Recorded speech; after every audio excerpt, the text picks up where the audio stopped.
From Nutrien Ag Solutions, this is Senior Meteorologist Andrew Pritchard with your Canadian Prairie weather story for Monday, August 9th, 2021. I'm going to start off with a visible satellite picture here, and I unintentionally saved the last 2 days. So we'll go back to Sunday midday, check in on the location of the storm system making its way across the prairie right now, bringing scattered showers and storms to at least southern portions of the prairie over the last 24 to 48 hours, and then over the next 24 hours as well. You see the comma shape there, and then as I animate this, you can see the cyclonic flow around that disturbance. It moves off to the east during the darkness of the overnight, and then here we go on Monday morning. The sun comes up from west, from east to west. I do know how the sun works. What I meant to say was from right to left. The sun comes in there, and then we can see the location of the disturbance right here, kind of centered over southern Saskatchewan. But we've got light showers and storms extending all the way from southwestern portions of Saskatchewan, southeastern Alberta, and then on into southern portions of Manitoba. Now, the last 72 hours of precipitation, this map focused on the lower 48 of the United States, but you can see the precipitation there across southern portions of the prairie here in the upper left of the map. Again, extreme southern Alberta, southwestern Saskatchewan, and then it becomes very hit or miss across southeastern Saskatchewan overnight into early this morning. And then now we've had scattered showers and storms moving into southwestern portions of Manitoba this morning. Now we'll take a look at the radar picture here early on Monday morning. So if you're looking at this video a little bit later in the day, take a fresh look at the radar. But scattered showers and storms in the Winnipeg area down into the North Dakota border, and then across southern Alberta, southwestern Saskatchewan, some very light showers ongoing across that region here Monday morning. Now again, across southern Manitoba, that's what we're going to be talking about. Now, the risk for a couple of strong storms as we head into the afternoon and evening hours on Monday today. That's going to be generally along and south of Highway 1 from Brandon to Winnipeg. We're talking about the chance for isolated to widely scattered strong storms producing some large hail, maybe some damaging wind gusts, and then a low risk for a tornado or two in there. I really think we'll be talking more about the risk for hail and winds as we get into Monday afternoon and evening. Now, the high-resolution NAM model will bring this on back to mid-morning. Again, showers and storms ongoing across southern Manitoba, light showers across southeastern Alberta, southwest Saskatchewan. It says we head into the mid-afternoon. This is going to be 3 o'clock, 4, 5, getting into 6, now getting in towards sunset around 8 p.m., 9 p.m., 10 p.m. This is when you see those widely scattered, stronger storms erupting across the region along and south of Highway 1, again, kind of from Brandon off toward Winnipeg, and then eventually moving on off to the east as we get into the overnight. As we get into Tuesday afternoon and evening, another chance for the front to come sweeping in from northwest to southeast across the region. The chance for some showers, not talking about much in the way of strong storms with this, but some showers to come sweeping across portions of the prairie here from Saskatchewan into Manitoba on Tuesday. Now we'll take a little bit of a lower resolution but longer range look with the 12-kilometer NAM model. We'll bring it back to Monday, see the location of our Monday morning showers and storms. We see the eruption of some stronger storms across southern Manitoba as we get into Monday night and then on into the overnight tonight. And then as we head into Tuesday, here comes that front sweeping in across this corridor, kind of from central into southeastern Saskatchewan as we head through the midday on Tuesday, and then sweeping through Manitoba as we get into Tuesday evening and then early Tuesday night. We'll take that little oval off of there and head deeper into the week. This would be Wednesday, which figures to be pretty dry, trending hotter across portions of the prairie, especially in the west, and then dry as we head into Thursday as well. But we'll have a renewed chance of some showers and storms to talk about as we get into the days 5 to 10 kind of time frame here. But the next 84 hours, this takes us through 7 p.m. on Thursday. This is the NAM model again. You see the chance for some precipitation here to continue over the next 12 to 18 hours here heading into the end of the day here across, again, far southeastern Alberta, getting into southern portions of Saskatchewan. And then the heaviest corridor of precipitation, of course, going to be focused where we see that chance for some stronger storms, more robust thunderstorm updrafts across southern Manitoba as we head through the day today. Now, as we take a look at the NAM model on the left, European model on the right, good agreement there. Again, this is what mostly falls here over the next 12 to maybe 18 hours. This is your strong storm risk as we head through Monday afternoon into early Monday overnight. And then you've got the additional light precipitation that comes sweeping through this corridor here with that system on Tuesday. We're talking about light precipitation there, 5 to 10 millimeters, kind of broadly across the region as that little front sweeps through.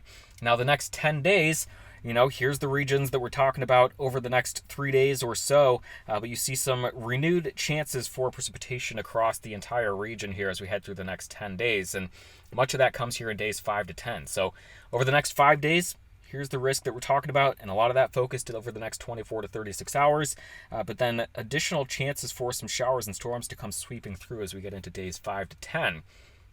The reason for that, we've got kind of an interesting evolution with the jet stream here over the next 10 days, and it's been the lack of anything interesting that's really hurt us through much of the summer. It's just been this persistent ridge of high pressure parked over the prairie, over western Canada and the western United States.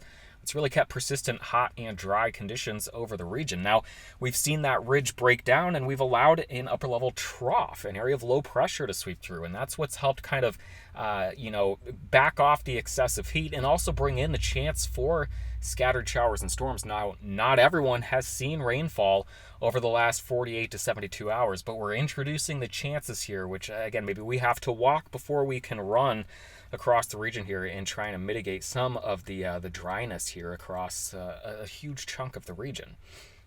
So here's what happens though as we head through the next 10 days.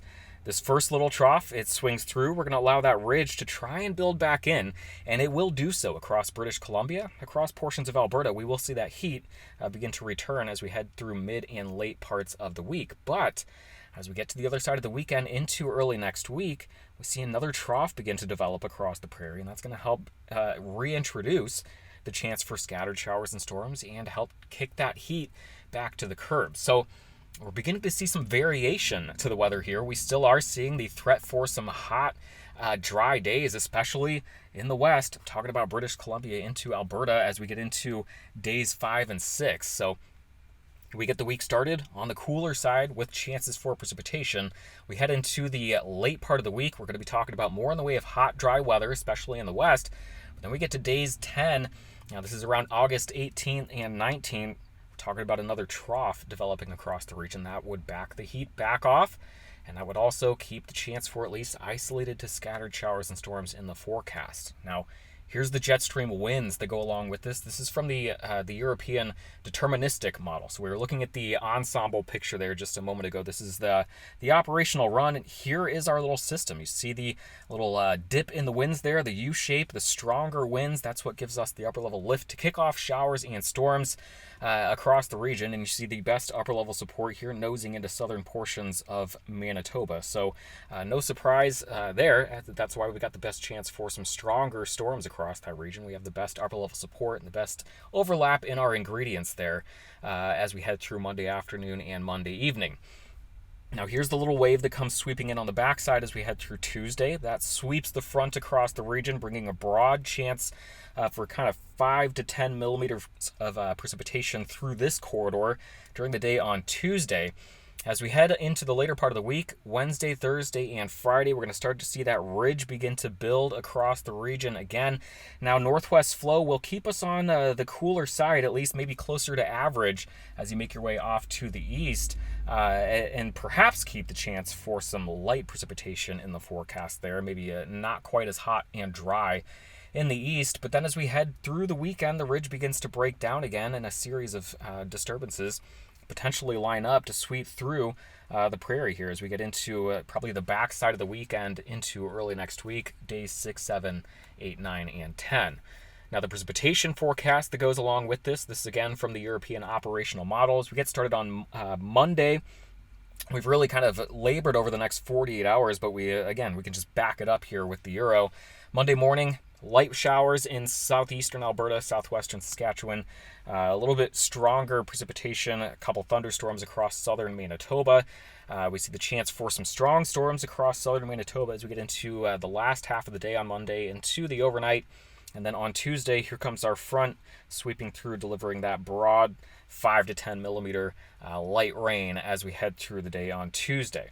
Drier across the prairie Wednesday, although remember, northwest flow Maybe the chance for some light showers lingering across Manitoba as we head into the mid to late part of the week. Not likely amounting to a lot, but again, maybe cooler and gloomier versus hot and sunny in the west. We head into Friday. This is now Saturday. This is when the ridge is forecast to begin breaking down again and allowing the reintroduction of one or more storm systems to sweep through. We'll hold off on specifics here, but this is being advertised around Monday, Tuesday, August 16th through the 17th as maybe when we flip the switch back to scattered showers and storms across the region. European on the left, GFS on the right. We see pretty good agreement with the overall pattern. I would say the GFS, though, a little more ambitious. Of course, this, I'm just showing you the operational run. So when we talk about precipitation in days 5 to 10, the models are going to flip-flop and kind of change up where they've got the corridors of heaviest precipitation. What we like to see here is agreement in the overall pattern, which is scattered showers and storms reintroduced into the forecast here as we get into days 5 to 10. Both models agreeing on that. Both ensemble models agreeing on that as well. I'm showing you the probability of getting more than a half an inch of rain over the next 10 days. Highest, of course, across southern Manitoba. A lot of that going to be attributed to the next 24 hours. And then we see both models kind of suggesting we'll see some better precipitation chances here across southern Alberta, getting into southwestern Saskatchewan, as again we get into days kind of 5 to 10. So not a lot of detail to be garnered from this, but I'm just kind of showing you both models agreeing on maybe reintroducing scattered showers and storms as we get into days 5 and 10. The temperature forecast, just to kind of quickly highlight again, a bit cooler as we get the week started, but then we'll start to see these cooler temperatures fade as we head into mid and late week. The coolness or the cooler temperatures lingering more in the east, with heat returning in the west as we get into late week and the weekend. We'll see that heat spread from west to east across the prairie as we head through the back half of the weekend and potentially into early next week, before maybe flipping the switch back to a cooler pattern, one that offers up more in the way of shower and storm activity. So a bit of an ebb and a flow to the pattern over the next 10 days across Western Canada. You can see it in the temperatures. Here's Calgary. Again, a little bit cooler. We've seen the chance for some showers and storms across the region over the last 48 hours and over the next 24. Not everyone getting the benefits from this, but that's just the nature of the pattern. Again, it's not a widespread soaking drought buster. We just have to walk before we crawl. We'll transition back to hot and dry over the weekend, cooling back off with the chance for maybe some rain here as we get into early next week. Same thing here in Edmonton. Hot and dry late week, chance for a cool down with precipitation early next week. Saskatoon, same thing. Hot and dry midweek, chance for that cool down, more precipitation early next week. Okay, I'm not going to say it again, but Regina, same look, and then do it again here in Winnipeg. So the story is consistent, and the story is at least more interesting than it's been over the last 2 months, with chances for variety in our temperatures, breaks from the excessive heat, and the return of isolated to scattered showers and storms across the prairie.